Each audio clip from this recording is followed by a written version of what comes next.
Hey everybody, Brian Zane here with my review of Double or Nothing, which just took place on Sunday night in Las Vegas, Nevada. Before I get to that though, I wanted to give a couple of quick thoughts about what I saw went down at Night of Champions this weekend. First of all, Seth Rollins becoming the new inaugural World Heavyweight Champion. I think that's great. I think he definitely deserves it for how he is just the run he's been on in the last year and a half, 2 years or so. Definitely should get those flowers, get that accolade. Still feels very much like kind of a runner-up kind of prize, though, with the way things are with the current main championship. Asuka becoming the new Raw Women's Champion, beating Bianca Belair and snapping the 400-plus day reign. That's a big deal, and I think Bianca had a great run with the belt. May Asuka have a powerful run as well as the new Raw Women's Champion on SmackDown. Speaking of SmackDown, the SmackDown Women's Championship match being like a 90-second squash for Natalya on her birthday. Why would you make somebody travel that long for a match that short? I just don't know about that. Then there was the stuff at the end of the main event where Jimmy Uso finally snaps and super kicks Roman Reigns, doing what he says that Jay should have done a long time ago. Again, the Bloodline storyline is one of the best things going on in wrestling right now.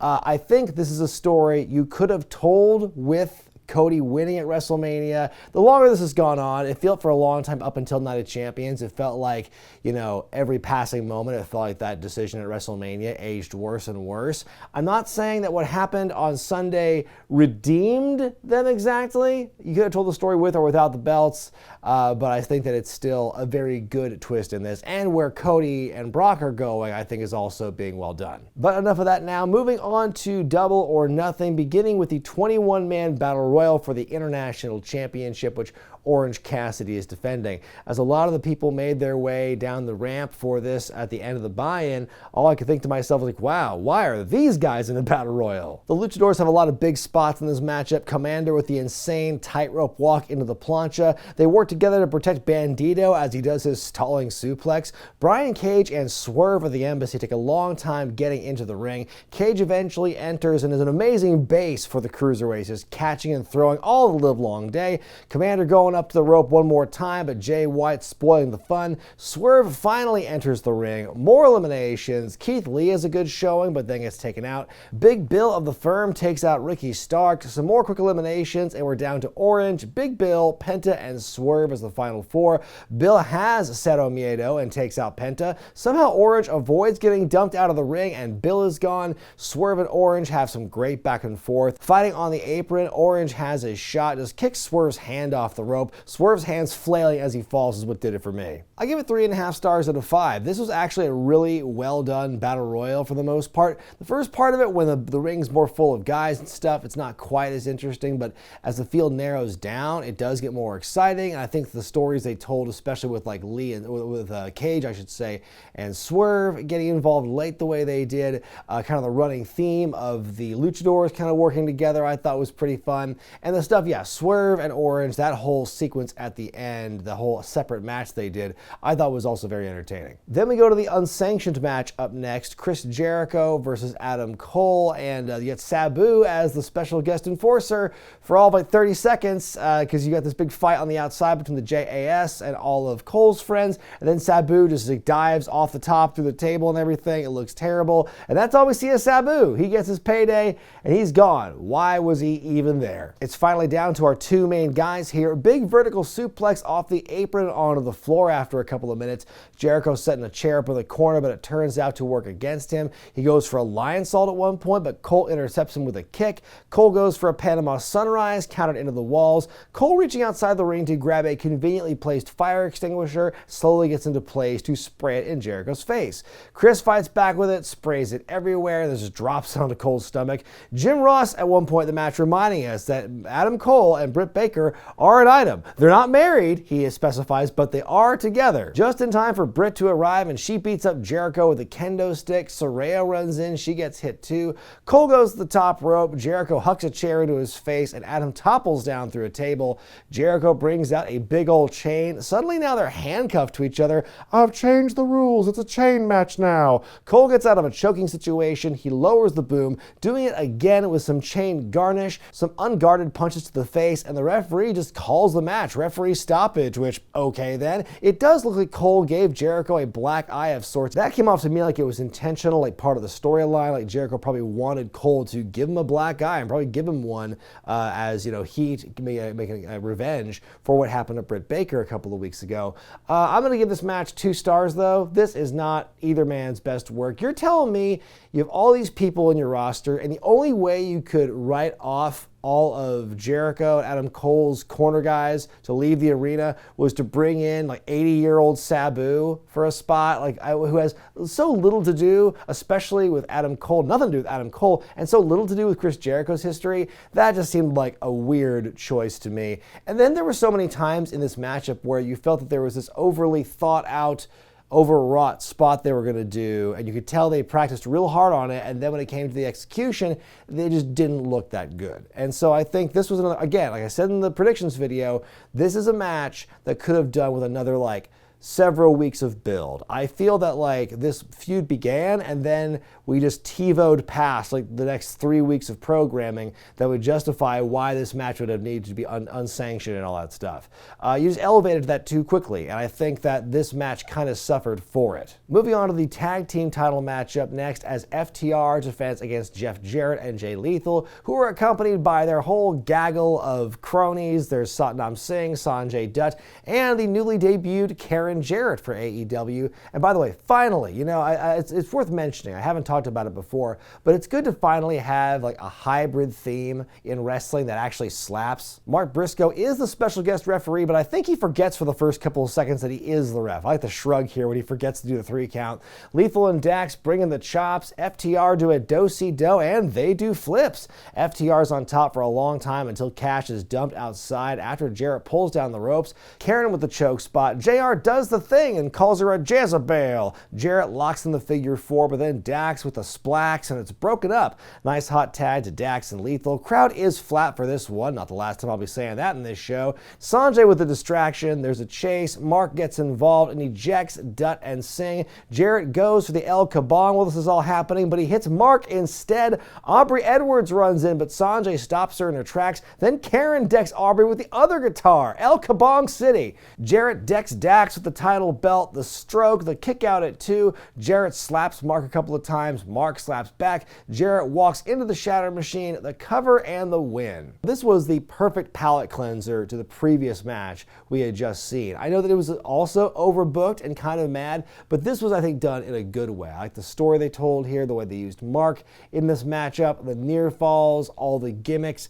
Like I said, it was a little wild at times, but I think that this was probably the most controlled chaos of the entire night, which I'll talk about a little more as the review goes on. Backstage, Alex Marvez interviewing Ricky Starks. He's immediately jumped by Bullet Club Gold, kind of playing into what happened in the Battle Royal earlier. FTR makes a save. Elsewhere backstage, Chris Jericho and Saraya are hopping mad. Jericho sporting a black eye. They demand to have a match with Cole and Britt Baker this Wednesday on Dynamite. A stagehand tells them to calm down, and Jericho throws a fireball at him in response. Up next, the ladder match for the TNT Championship as Wardlow defends against Christian Cage, who sends Luchasaurus to the back at the beginning of the match, which will not last very long. Early on, Wardlow with the ladder outside, Christian with the drop kick into it, but when he dives out, he's hit on the way down. They set up a ladder bridge between the apron and the barricade, teasing a powerbomb, but RIP Wardlow's crotch, and to think I predicted we'd get RIP Christian's crotch. Turnabout's fair play. Turtleneck chant for Christian, Wardlow climbing, and then here comes Luchasaurus, who's been gone all match.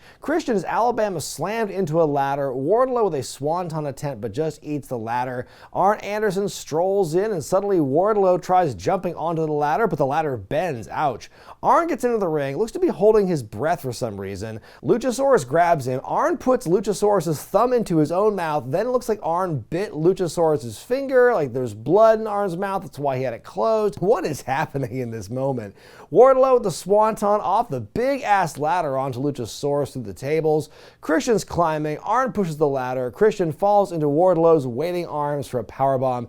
Wardlow climbs and grabs the belt to retain. I give it 3.5 stars out of 5. This match was also just like a lot of wild chaos happening through this thing. The Arn run-in I thought was so weird, and it felt so telegraphed the way Arn was kind of holding his face with the mouth full of blood or whatever. And that was just like so much weird stuff happening on this show. Some of it's landing, but not all of it is. And this is a match where, to me, some of it felt like it didn't land. It wasn't all bad, but there were a couple of things that stood out to me. And the whole thing with, I think, Wardlow doing the Swanton off the Jeff Hardy-sized ladder was insane. Good for him for doing that, because that's going to be in all the highlight reels, going forward. I will say, if they don't decide to have Wardlow go after MJF because he beat him like in 30 seconds, or a minute last year, then he should hold on to the TNT Championship for a good long while to keep them separate. For the AEW Women's Championship, the big rematch up next as Toni Storm challenges Jamie Hayter, who doesn't come out at first when her music plays. The second time they play it, though, we see her being attacked by the Outcasts. Hayter is a fighter, though. She wants to continue, and the match is on. We get a valiant performance by Hayter. Britt Baker finally runs in, but we get more madness by the Outcasts, spray paint, and a hip attack. Now Hikaru Shida gets involved. There's the Haterade clothesline, but good selling of the arm by Jamie here, because that was being beat up before the match. She gets pushed, and she runs all the way into the exposed corner. The Storm Zero, the cover, and the win. Toni Storm now a two-time women's champ. This one gets a half star out of 5 for me. You can't put this all on the performers by any means. It has to do with the fact that Jamie's hurt, and this was their way out of it. I'm kind of surprised that they still had her do so much physical stuff if the whole idea was she was too hurt and not clear to wrestle, but she still basically kind of wrestled, albeit a short match and everything. I thought for Jamie, her run as champion was one of those real feel-good moments for the women's division. She did have a couple of good, really big defenses under her belt. I think that was mostly overshadowed by the fact that she was mostly defending it against Outcast members this whole time, and so didn't get much of a chance to really branch out beyond that. So Toni Storm being the champion, I said in the predictions video I didn't expect her to be the one to win the title out of the Outcasts, so shut my mouth, and hopefully, whatever angle they have with Toni Storm being kind of the workhorse of the Outcasts as the champion, hopefully that can produce some interesting matchups from the face side of things against the Outcasts. The House of Black issued an open challenge for the Trios Championship in this show, and it was responded to by the Acclaimed and Daddy Ass. Makes you wonder why they didn't just build a match with these two for the pay-per-view and not have to have it be a surprise.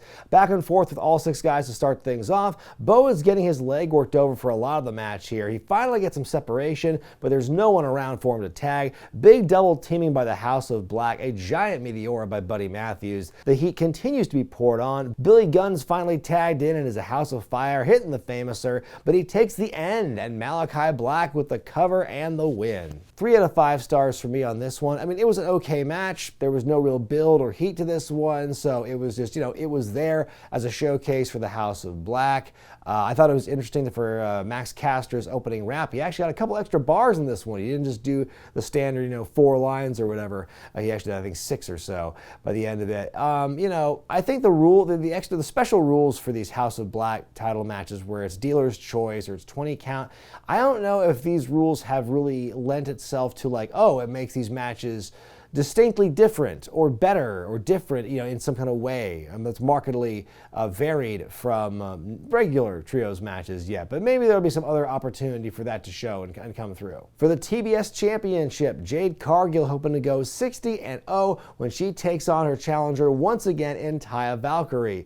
Jade getting a whole dance routine for her entrance. Live musical performance, but nothing's going to get this crowd to make any noise. Early on, Taya diving to the outside, landing on Mark Sterling. Layla Gray with a distraction, allowing Jade to hit a big kick and take over, big spine buster and a kick out. Jade with the springboard, Taya intercepts and they collide hard. Taya hits the big stomp, we get a kick out. The recently unbanned Road to Valhalla gets a close kick out at 2. Then there's a kick by Jade, Jaded, and the win, 60-0 for Cargill. I'm going to give it 2.5 stars out of 5. This match was, okay, nothing too exciting. What's really interesting is what happens after this matchup here. Mark with the obligatory Who's Next promo. He says anytime, any place they'll take on a challenger. And out comes Chris Statlander, who we've not seen for a long time. We get a match right here and now. And after about a minute, Statlander beats Cargill to break the streak and become the new TBS champion. Clearly, she studied the Hogan 93 tapes. I'm going to give this bonus match 1.5 stars out of 5 just for the sheer shock value of it. Certainly feels like a weird babyface move for Chris to do here, but then again, I've said in the predictions video, it feels like they've been really waiting for a long time for Chris Statlander to be like the one to break the streak and take the championship from Jade. And for a while, a lot of people, myself included, were saying cut bait, put it on somebody else, maybe even put it on Taya here. But the fact they had her come back this way and just kind of fulfilling that prophecy, so to speak, the way they did it, it was very well received. It was one of the bigger reactions from the crowd on this dreary night for crowd reactions. And so I think it's what the people wanted, and it definitely pulled off here. So, Jade Cargill was as TBS champion, unbeaten, very interesting experiment. And where she goes from here, I think is going to be very fascinating to look for. But also, just congratulations to Chris Statlander for coming back and being put in this position. In our semi-main event for the World Championship, it's the Pillars match. MJF defending against Darby Allin, Sammy Guevara, and Jungle Boy Jack Perry. Jungle Jack is the only one here tonight who does not get a special entrance of any kind. You've got Sammy and Ty Conti coming out together with a cue card gimmick. They announce they're having a baby. Mazel tov, face turn complete for Sammy. Short film of Darby Allin beating up an MJF impersonator while an Elvis impersonator shimmies on his skateboard. Darby gets a half Elvis jumpsuit for his entrance. MJF with a fancy descending throne on stage with his devil mask. Everyone hates MJF at the start. Very fast-paced offense here. Sammy with a shooting star to the outside onto everyone else. Sammy catches a Darby dive with a cutter. MJF hitting Darby with a move known in some circles as the internet mark. Many strikes exchanged with all four guys. Everyone stealing their daddy's moves. MJF grabs the mic and offers Sammy money to lay down for him. Sammy pretends to do it but tries to catch MJF off guard. Scorpion Deathlock, Walls of Jericho, somehow they escape. Four-man submission followed up with a destroyer off. On the outside, Darby lines MJF and JB over the barricade. Sammy with a ridiculous Spanish fly off the top and onto the floor to everyone else. Crazy sequence where the three baby faces are cover after cover. MJF hits the blonde bombshell on Darby. A couple minutes later, the big low blow, but Darby decks MJF from behind with the skateboard, follows up with the coffin drop. Headlock takeover, but JB breaks it up. MJF grabs the triple B, but Jungle Boy is able to get it for himself. What will he do? He decides he won't use it as a weapon. Darby almost pins Jack, but we get a kick out. MJF makes a triple B sandwich with Jungle Boy and Darby Allin as the bread with a coffin drop, hits the side headlock takeover on Darby to pin and win to retain. I give it 4 stars out of 5. This was a lot of fun for a match here. I mean, these guys put on a hell of a show, and even though it felt like a foregone conclusion that MJF was retaining, there were definitely a couple points where you thought, oh man, maybe this is going to be the time. Some of these false finishes they had were really well done, and kind of disappointed we didn't get any kind of follow-up after this moment here, but it would be kind of redundant from what we had in the TBS Championship match, certainly. And these guys were really hard to put on one of the better matches of this show and to finally get the crowd to kind of wake up. Main event time, Anarchy in the arena as the Blackpool Combat Club take on the Elite. Justin Roberts once again saying the shit's about to hit the fan. That seems to be the new line to introduce this particular matchup. And boy, he wasn't kidding. First off, you've got the Violent Idols doing a live performance of Wild Thing on stage, and it keeps on going as the two teams brawl in the audience. I would hate to be the director and the camera crew trying to follow this action, because for the first, I'd say 7 or 8 minutes of this matchup, everyone's so far spread out, no one's able to see anything of what's happening in this matchup. There's plenty of times where spots will, the camera will cut away just before we see one spot and we miss the other spot they're trying to cut to, and then we miss the preceding spot. Rick Knox is attacked and bloodied at some point in the match. Hangman removes his eye patch and the eye is fine. The Elite goes wild, big 4-man dive. The Bucks finally super kick the band leader, and the band members just seem to be cool with everything. Moxley is bleeding now. Hangman and Omega work together on Moxley, but there's some friendly fire. Moxley suplexing Omega onto a barbed wire poker chip by the stage. Real contrast of images here as Moxley gigs Omega with a fork as Claudio swings Matt Jackson around in the concourse. Matt is pile driven on the bed, but then a few minutes later he comes an exploding super kick. Where did that come from? And also, how was that not the finish? The buckshot lariat, also not the finish. Dropping Matt barefoot first into some tacks and a Death Rider, also not the finish. Danielson with Busaiku knees, the clubbing blows, Matt with a mouthful of tacks and a German suplex, Hangman making the save, but that really should have been 3. Yuta's hand of the screwdriver by Don Callis, who by the way has been doing commentary in this matchup. Omega catching Callis in the ring, but suddenly attacked by a mystery man. It's Konosuke Takeshita. Wheeler Yuta covers Kenny Omega with the seatbelts to win for the Blackpool Combat Club. Big win for Wheeler. After the match, Callis choking Omega with the belt for a bit. The Blackpool Combat Club and friends are standing tall as we fade to black. I'm going to give this one 3.5 stars out of 5. You know, this was as wild as advertised, and there was a lot of crazy stuff happening near the end. A bit to an excessive degree, though. I think that the last year's Anarchy in the Arena match, for me, was more entertaining, even though this was still a fine main event, very solid. The twist at the end with Takeshita, costing the Elite the matchup here and joining the Blackpool Combat Club, presumably, at least joining Don Callis. They were definitely planting seeds to that, so this seems to be the payoff.